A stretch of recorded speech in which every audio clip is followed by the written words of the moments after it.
शेतकऱ्यांकडून वसुलीवरून शरद पवार यांनी सरकारला आता सवाल उपस्थित केलाय।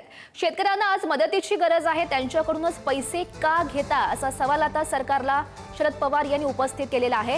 आणि ऊस उत्पादकांकडून सक्तीने वसुली चुकीची असल्याचं सुद्धा शरद पवार म्हणतात।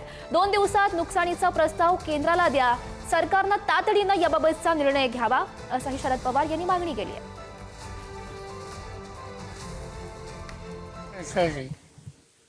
नुकसान ज्यांचे झाले त्यांना मदत करायच्या ऐवजी सगळ्या ऊस उत्पादनासाठी एक मोठी रक्कम मुख्यमंत्री निधीच्यासाठी घेण्याचा निर्णय त्यांनी घेतलेला आहे।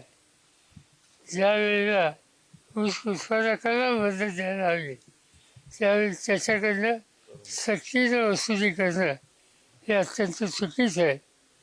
ते आणि मुख्यमंत्र्यांच्या कानावर घालून आणि या निर्णयाचा त्यांनी फेरविचार करावा अशी आग्रहाची विनंती त्यांना करू।